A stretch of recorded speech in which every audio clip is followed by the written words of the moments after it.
శ్రీ రేణుక ఎల్లమ్మ తల్లి జ్యోతిష్యాలయం భార్యాభర్తల సమస్యలు, ప్రేమ సమస్యలు, కుటుంబ సమస్యలు, వ్యాపారంలో నష్టం రావడం, మనశ్శాంతి లేకపోవడం, అనుకున్న పనులు కాకపోవడం, కోర్టు సమస్యలు, నరదృష్టి, సంతాన సమస్యలు, పెళ్లి కుదరకపోవడం, ఆరోగ్య సమస్యలు, వాస్తు, ఇంటి సమస్యలు, విదేశీ ప్రయాణం, ధనం నిలకడలేకపోవడం, మీకు ఎటువంటి పర్సనల్ సమస్యలు ఉన్నా జ్యోతిష్యం చెప్పబడును. కోయా గురుజీ లక్ష్మణ్ రాజు గారు. Cell number 8074148455. ఓం శ్రీ మాత్రే నమః. ఛానల్లోకి స్వాగతం అండి. మేషరాశి వారికి అదృష్ట సమయం వచ్చేసింది. ఎంతో కాలంగా మీరు ఎదురు చూస్తున్న 8 శుభవార్తలను జనవరి 10వ తారీఖు తర్వాత వినబోతున్నారు. ఈ శుభవార్తలు మీ జీవితంలో ఆనందాన్ని తీసుకువస్తాయి. మరి 10వ తారీఖు తర్వాత ఈ రాశివారు వినబోతున్న ఆ శుభవార్తలేంటి? ఈ శుభవార్తలు వినటానికి ముందు మీరు ఎటువంటి ప్రవర్తన కలిగి ఉండాలి? ఎవరితో మీరు జాగ్రత్తగా ఉండాలి? అలాగే ఏ దేవతారాధన చేయాలి అనే అంశాలతో పాటుగా ఈ రాశి వారి గురించి కొన్ని ఆసక్తికరమైన విషయాలను ఈ వీడియోలో మనం వివరంగా తెలుసుకుందాం. కానీ అంతకంటే ముందుగా మీరు కనుక మన ఛానల్ని ఇప్పటి వరకు సబ్స్క్రైబ్ చేసుకోకపోతే సబ్స్క్రైబ్ చేసుకొని పక్కనే ఉన్న బెల్ ఐకాన్ నొక్కి ఆల్ సెలెక్ట్ చేసుకుంటే మేము ఇలాంటి వీడియోస్ అప్లోడ్ చేయగానే ముందుగా మీకు నోటిఫికేషన్ వస్తుంది. అలాగే ఈ వీడియోని ఎక్కడా కూడా స్కిప్ చేయకుండా చివరి వరకు చూస్తేనే మేమేం చెబుతున్నామో మీకు పూర్తిగా అర్థమవుతుంది. ఇక వివరాల్లోకి వెళ్ళిపోతే మిగిలిన రాశులన్నింటికంటే కూడా ఈ రాశివారు చాలా ప్రత్యేకమైన వారుగా జ్యోతిష్య శాస్త్రంలో చెప్పబడి ఉంది.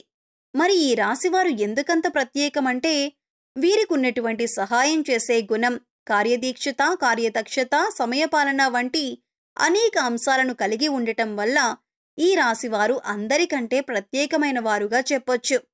అయితే ఈ రాశివారు ఈ సమయంలో జాగ్రత్తగా ఉండాలి. ఈ సమయంలో మీరు చేయవలసిన పనేంటంటే ముఖ్యంగా మీరు ఎటువంటి పరిస్థితుల్లోనైనా మౌనంగా ఉండటానికి ప్రయత్నించండి.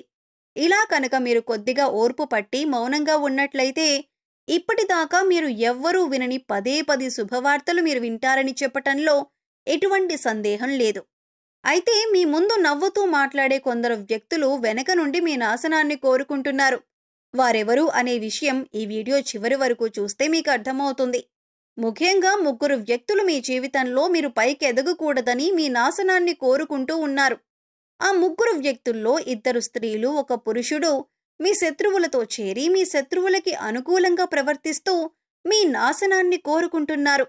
ఈ సమయంలో మీరు అనుకున్న పనులు అనుకున్నట్లు జరగాలి, ధనలాభం కలగాలి, అందరికంటే ముందుండాలి అనుకున్నట్లయితే కనుక మీరేం చేయబోతున్నారు అనే విషయాలను ఇతరులకు అస్సలు చెప్పకండి. మౌనం వహించండి. ఎందుకంటే మీరు జీవితంలో ఎదగటం ఇష్టం లేని వారు ఖచ్చితంగా మీ మాటలు వింటే మీ నాశనాన్ని కోరుకుంటారు.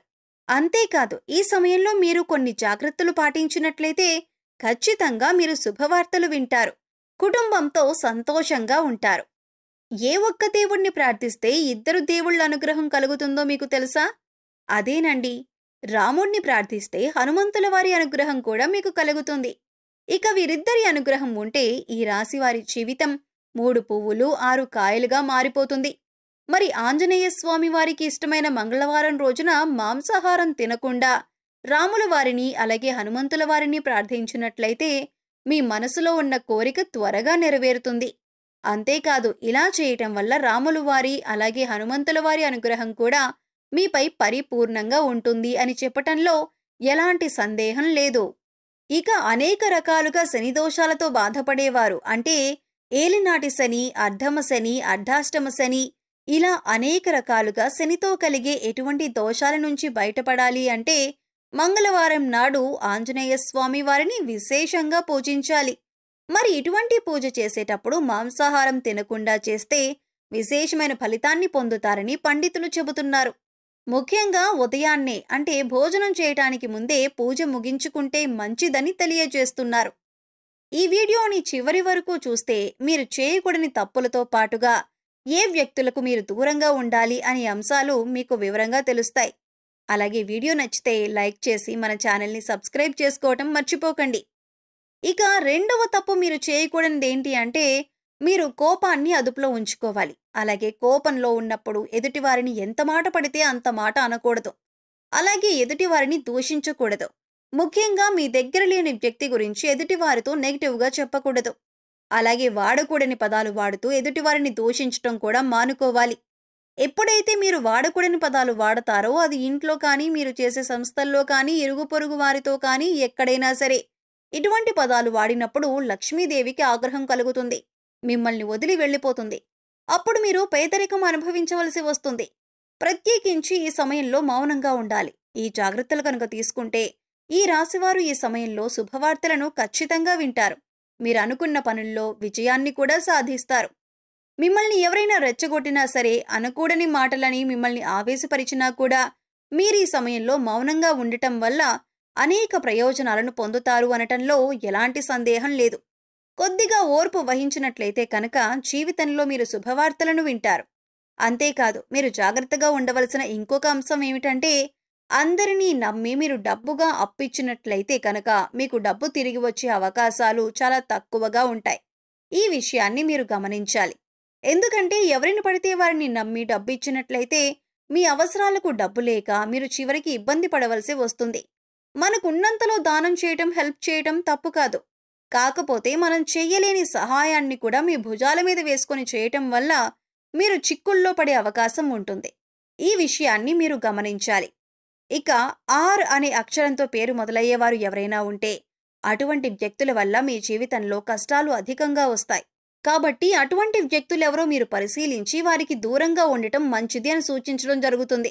అలాగే కష్టాల్లో ఉన్న వారికి మీకు వీలైనంతగా సహాయం చేయటం వల్ల మీరు అదృష్టాన్ని పొందవచ్చు.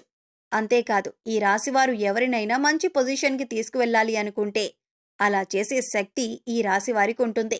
వీరికున్న పలుకుబడిని ఉపయోగించి వీరికి కావలసిన వాళ్ళని అందలమెక్కించగలుగుతారు. వీరు ఎవరినీ కూడా గుడ్డిగా నమ్మకూడదు. మీకు ఏదైనా కష్టం వచ్చినా ఎదుటివారితో చెప్పడం కంటే కూడా ఆ దేవుడి వద్ద చెప్పుకోవటం అనేది చాలా మంచిది.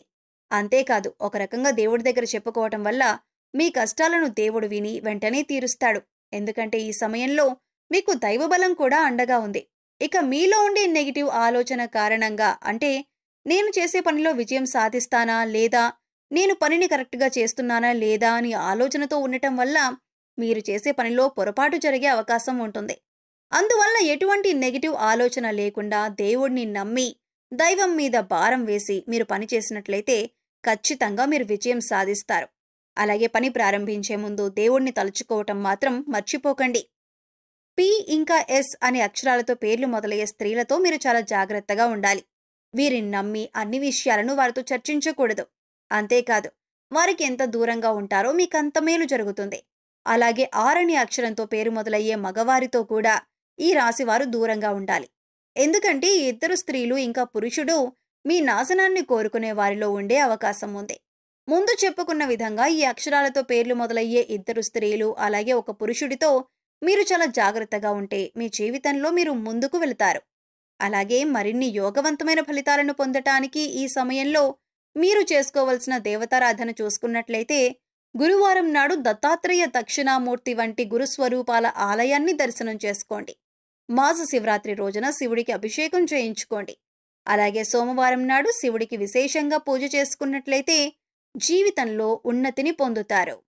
సో చూశారు కదండి, మేషరాశివారు ఈ సమయంలో ఏ విషయాల్లో జాగ్రత్తగా ఉండాలి, అలాగే జనవరి 10వ తారీఖు తర్వాత మీరు ఎటువంటి శుభవార్తలు వినబోతున్నారు, అలాగే ఈ సమయంలో మీరు ఏ వ్యక్తులతో జాగ్రత్తగా ఉండాలి అనే అంశాలతో పాటుగా ఈ సమయంలో మీరు చేసుకోవలసిన దేవతారాధన గురించి ఈ వీడియోలో మనం వివరంగా తెలుసుకున్నాం కదా. ఈ వీడియో మీకు నచ్చినట్లయితే లైక్ చేయండి. మీ ఫ్రెండ్స్ అండ్ ఫ్యామిలీ మెంబర్స్లో ఎవరైనా మేషరాశి వారు ఉన్నట్లయితే వారితో ఈ వీడియోను షేర్ చేసుకోవటం మర్చిపోకండి. అలాగే ఇప్పటి వరకు మన ఛానల్ని కనుక మీరు సబ్స్క్రైబ్ చేసుకోకపోతే సబ్స్క్రైబ్ చేసుకొని పక్కనే ఉన్న బెల్ ఐకాన్ నొక్కి ఆల్ సెలెక్ట్ చేసుకుంటే మేము ఇలాంటి వీడియోస్ అప్లోడ్ చేయగానే ముందుగా మీకు నోటిఫికేషన్ వస్తుంది. మరో చక్కటి వీడియోతో మళ్ళీ కలుద్దామండి. ఓం శ్రీ మాత్రే నమః.